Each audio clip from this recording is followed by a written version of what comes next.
如今想养好猪是越来越难了，特别是行业数字化的发展趋势，科技的进步悄然推动着养猪行业内卷。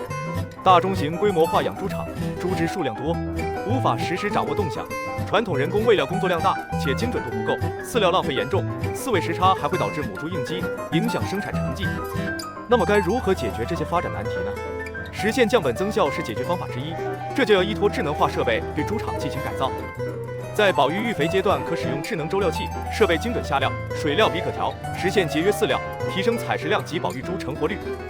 在母猪分娩阶段，可安装智能饲喂下料器，实现哺乳母猪自由采食，精确下料，精准饲喂。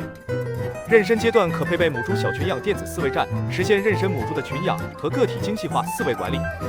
当前，越来越多的猪场实现了猪场自动化和智能化管理运营，并通过不断进步的科技产品，提升着猪场的综合效益。关注我，带你了解更多智能化养猪设备。